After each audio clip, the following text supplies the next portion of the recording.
Welcome everyone back to weekly weather updates, and in today's video we're going to have the latest from the live radar, run for the latest UKV, have a look at the precipitation and the temperature over the next 5 days, as we have got generally high pressure building in at the moment, which is going to mean we're going to stay mostly dry, but we are going to see some weather fronts trying to push in off the Atlantic.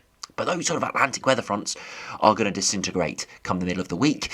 As we get towards Thursday, Friday, we start to see that high pressure migrating towards Scandinavia. And just at the end of the UKV today, we can see that easterly wind starting to get pushed in, with some very cold air coming in off the near continent.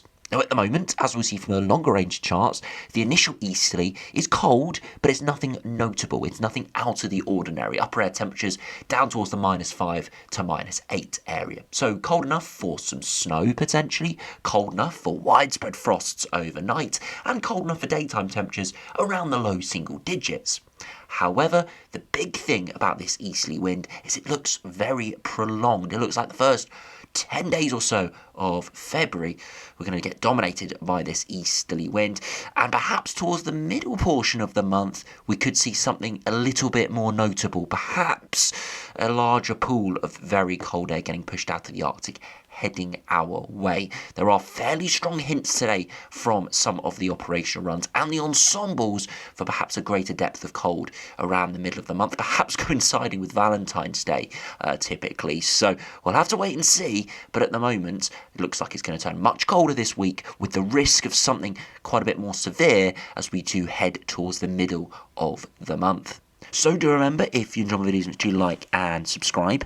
And remember to follow me on Twitter as well, the link's in the description. Now, if you start on the live radar, we still have a bit of a battle between the high pressure and weather fronts trying to push in off the Atlantic.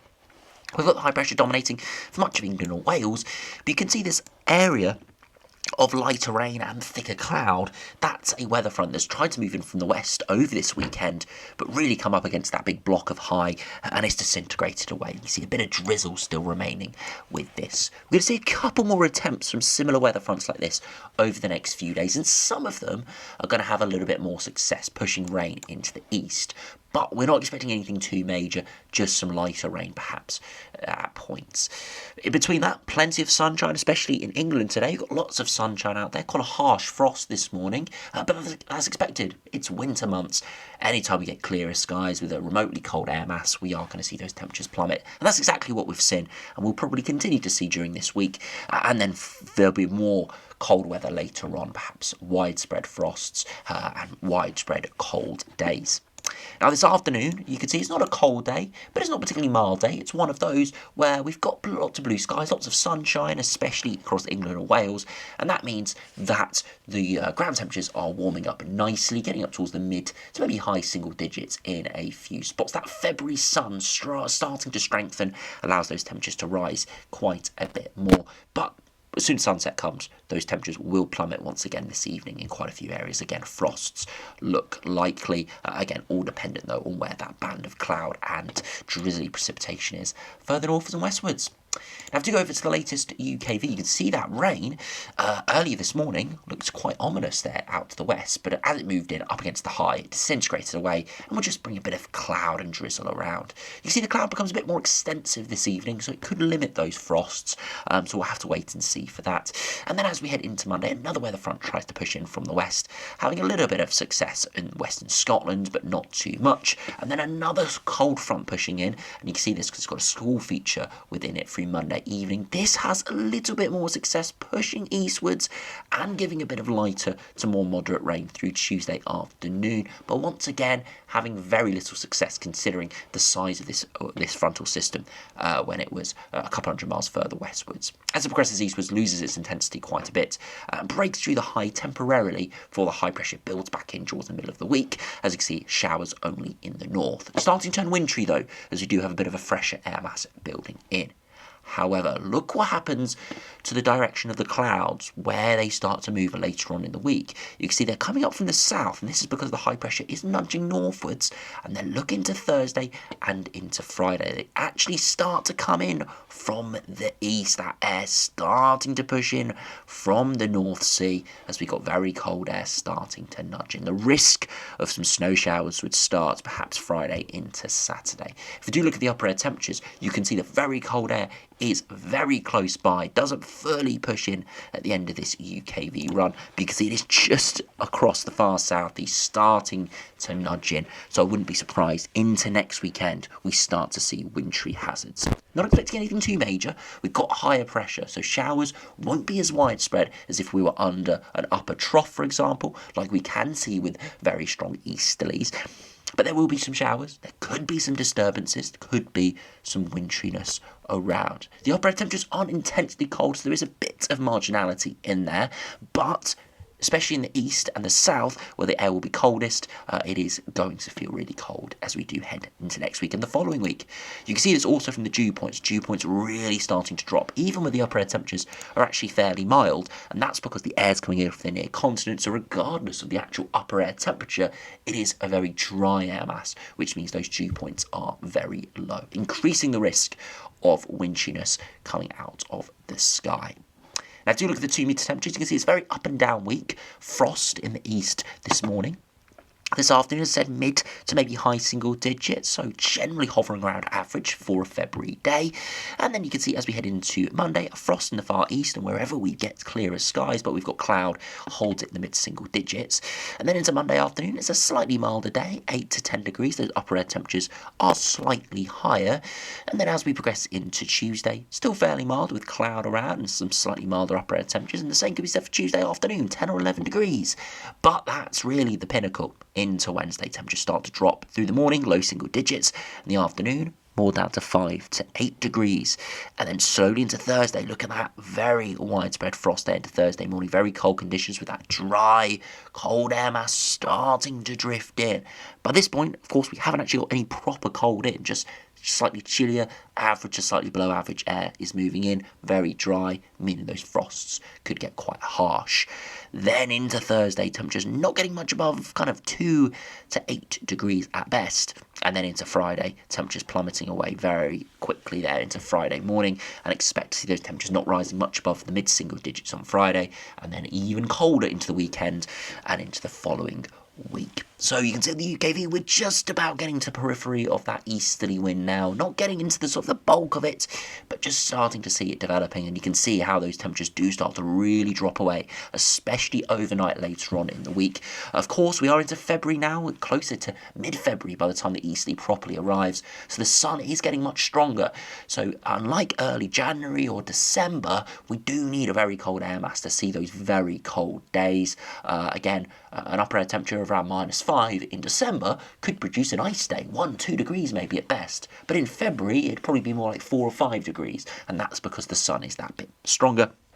You may have noticed it in prior years, whenever we have colder spells in February, if you get some strong sunshine, even if the temperatures are very cold, upper air temperatures down to -10, we still see snow melt, and that's because of the strength of the sun. So when we're forecasting these temperatures and looking at potential wintriness in the coming weeks, that is something we do need to take into account. We won't see settling, and we won't see significant snow depths if we see sunshine around anywhere near sort of early January or late December. It's the power of the sun this time of year. So take that into account, and we can already see that affecting these temperatures a little bit here later on in the week.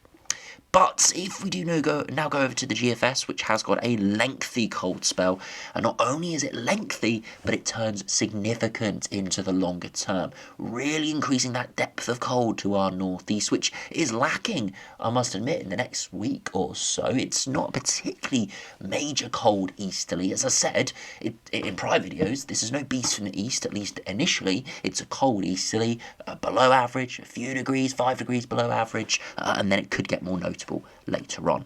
So you see at the moment the high pressure is extending towards up towards Scandinavia. But it's coming up against strong low pressure systems from the Atlantic, which continue to try and drive those weather fronts, and that's why we could see a bit of rain during the middle of the week. However, the high pressure winds come Thursday, and this is where we see that easterly starting to push in.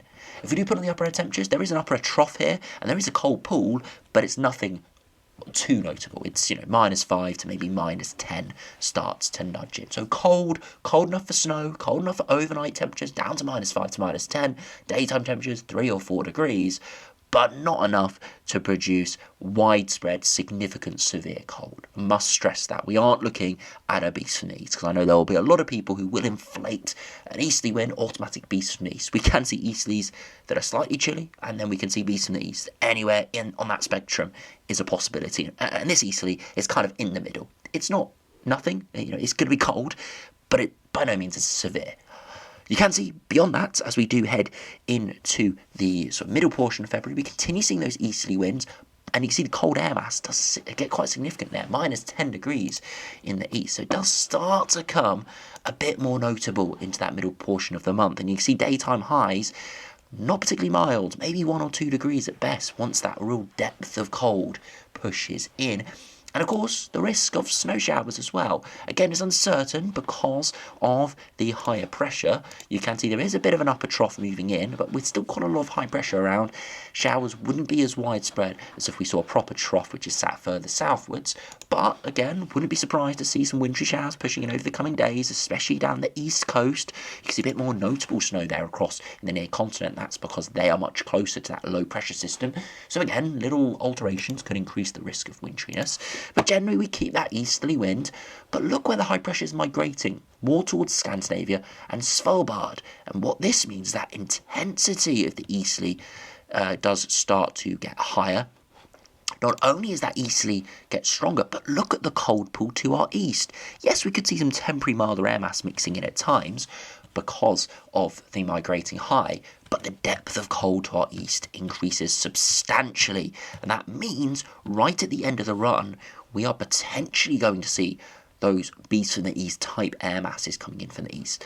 -10 to -20 degrees lingering to the north and east. And after already a good week of very cold conditions, I wouldn't be surprised if this did occur to see severe cold as this does move in. You can see the upper air temperatures, temperature deviation, exceptionally cold across much of northern and western Europe. The potential equivalent temperature even tells sort of full stories. These darker blues are in sort of snow-worthy air, and you can see a huge pool of exceptionally cold air across much of northern and western Europe.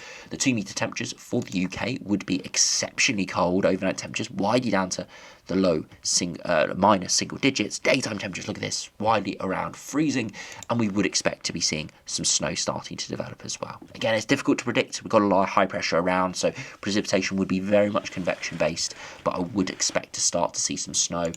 And dew points, look at that, widely below freezing, so no issues there with dew points prohibiting snowfall. So we'll have to keep a very close eye on this as we do head into mid-February, but GFS looking at a lengthy cold spell here. Got its initial easterly, like all the other runs do have, but it migrates that high, really just keeping it oscillating and rotating around to our north, and eventually ends with a very cold north or northeasterly. Not only just a cold spell, but a lengthy, notable, severe cold spell if this did occur towards the middle of the month. Now, if you look at the GM, it's very similar. It only goes out to day 10 though, so we can't see that sort of middle of February period. But again, the high pressure builds up to our northeast by the end of the week. Easterly winds do get unleashed, and you can see there is a bit of an upper trough, so the risk of snow is there. -5, isotherm moves in. But interestingly, look at this little system towards our southwest. It does produce some potential precipitation. Depending on its positioning, there could be some snow mixing with this. Again, not too much here, maybe across the southwest, and that's because the weather front mostly remains out of the very cold air, which is further eastwards. But the risk is there. You need to keep a close eye on that as we head into next weekend. You can see though, as we progress towards day 10, we keep with those very cold easterlies. You can see upper air temperatures do warm up slightly, but at the surface it still remains very cold, and that's because we still have very cold surface air. Just at the upper air level, it could turn slightly milder. As this, as I said, easterly could tap into slightly milder air from the Mediterranean at times. But we then start to see an intensifying cold pool moving in from the east, and it could go much, much colder there towards day 10. So GM not on the levels of the GFS, where it could produce a lengthy cold spell. It is still lengthy, but it's not quite as severe as the GFS. But it would still be very cold. Risk of snow is there, and just generally below average temperatures for a good week or longer. And you can see the high pressure is still well established to our northeast, potentially even pushing towards Greenland and Iceland here. So wouldn't be surprised if the subsequent days beyond this, it went even more notable, like the GFS did. Now, if you look at the latest ECMWF, it's broadly very similar to the other runs. The only caveat is right into that extended range into middle of February, where the GFS could produce something very notable. The ECMWF breaks down the high. So it still keeps a good week of very cold conditions, or at least cold conditions, but doesn't have that notable cold at the end of its run. That's the only difference we're seeing today. Easterly winds arriving into next weekend. Really quite chilly, cold air mass coming in from the east, even colder than the GFS and the GM in terms of the upper air temperatures. You can see we do see some slightly milder upper air temperatures at times, but we see reinforcements of cold coming in. And there is the risk, look at this, longer term, similar to the GFS, it starts to try and bring a more notable cold air mass into Eastern Europe, which would head our way. Weather fronts even trying to come in off the Atlantic, that could produce a bit of snow. But look what happens, that high from the pressure does fade away, and we see the westerlies starting to return very quickly in the space of about 48 hours. We go from a big block on Valentine's Day, potentially turning something a bit more notable, to by the end of the weekend, westerly winds arriving back in off the Atlantic. So it's very, very similar for a good week to 10 days, but it's those final few frames we see a big difference. GFS holds on to that high. Notable cold spell, perhaps could go severe. ECMWF breaks it down and produces a more traditional westerly flow. So we've still got these big uncertainties in the longer term, but the one thing we can say is we are looking at a good week of easterly winds now. Again, intensity is still a little bit up in the air. It all depends on those cold pools. How cold will they be? What sort of pressure will we see? Will we see upper troughs, disturbances? That can make a difference to whether we see any snow. But sort of those overall synoptic patterns, those general synoptic patterns of easterly winds, we are fairly certain on now. But it's just, as I said, those details and, of course, the longer-term prospects. We can see that on the latest ensembles. These are the latest GFS. Next few days, looking pretty mild. You can see at the surface, as we saw from the UKV, it's not very massively mild, but a couple of degrees above average. However, later on this week, by Thursday, Friday, look at that big drop-off from 4 degrees at HPA down towards -5. We kind of hover around -5 for a couple of days, and then around that 8th to 12th of February point, middle of the next working week, that's where we could see a proper intense cold air mass coming in from the east, down towards -8 to -10. Again, none -10 to -15. That's getting towards the beast from the east level. I think the beast from the east, as I said a couple of times before, maxed out, I think, around -18 at HPA. But to get to those sort of conditions, perhaps in mid-February, which is a few weeks earlier than the beast from the east in 2018, we'd sort of be looking at -15, -13 maybe. We're not quite getting there. So we are a good 5-6 degrees milder than that sort of air. But still notable, potentially, if we got something down to -10 there into the middle of the month. And then we do see a lot of scatter. Some very cold runs continue, some slightly milder runs continue, but most keep us below average. So you can see here from the ensembles, fairly certain of a fairly lengthy cold spell. Whether it's notable, whether we see those air masses getting down to potentially minus double digits, that will decide whether it becomes more of a notable severe colder spell, but there definitely is some scope for that into the middle of the month. You can see though very few milder runs there out to kind of the 14th of February, which does show you that there is pretty high confidence in this high pressure system sitting to our northeast, just continuing to pummel easterly winds our way. And what we've seen in sort of historical events is those easterly winds, the cold air masses to our east, do tend to intensify a little bit more than the models do forecast. So even some here showing -5 or -6, it could actually be -8 or -9 in reality. And that's because those air masses, those cold pools, can intensify very quickly. We did see something similar last year, where we did see a very cold easterly for a couple of days. I think it was in January last year. From a similar high pressure system to this, but it didn't really last all too long. That air mass to our east starts at -5. It actually got down to -11 or -12 by the time it actually arrived. And that's because those cold pools can intensify very quickly across very cold, dry continental ground. So we'll have to keep a close eye on those upper air temperatures. As I said, they could intensify pretty quickly. But at the moment, we're looking at kind of -5 to -8, potentially -10 with a few of these runs. The 2 meter temperatures do look very cold, down towards the 3 or 4 degree range, freezing overnight. Of course, they're not the best guide. Of course, they sometimes overdo those daytime and overnight temperatures a little bit by a couple of degrees, but just show you the trend down towards low single digits. You can see the dew points well below freezing, so no issues with that when it comes to snowfall. Sometimes we can see cold upper air temperatures, but a lot of moisture, a lot of precipitation, but that means higher dew points, and that means bits of mixing. In this sort of scenario, with dew points well below freezing, we shouldn't have a problem with seeing snow falling out of the sky. And you can see new snow depth, quite a few small spikes as expected, a lot of light convection expected off the North Sea. Again, anything more intense than that will be picked up by shorter range runs nearer the time.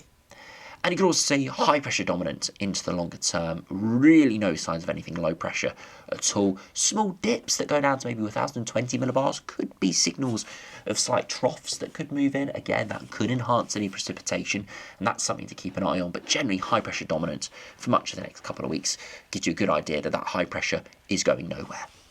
And finally, if we finish by looking at the latest ECMWF, it's been a bit more pessimistic than the GFS the last few days, but it's fairly similar. It's just slightly pushed upwards in terms of its temperatures. We see that easterly arriving later on this week. Not got quite as intense a cold pool as the GFS, more around the -2 to -3 degree mark. Still chilly, still produce frost, but nothing too notable at all. And then it does drop off quite a bit more around that period where we're a bit focused on perhaps for a more intense colder pool. Still very few runs that are mild, so ECMWF is on board. It's just perhaps not got the same depth of cold as the GFS, but those sort of things will get ironed out in the coming days. So it does look fairly certain now that we're going to see this easterly wind later on this week. We're going to see some cold and potentially very cold conditions into the middle of the month. It does look quite a lengthy spell. So yes, we are going to see lots of chopping and changing. We are going to see some wintriness around, inevitably with an easterly flow.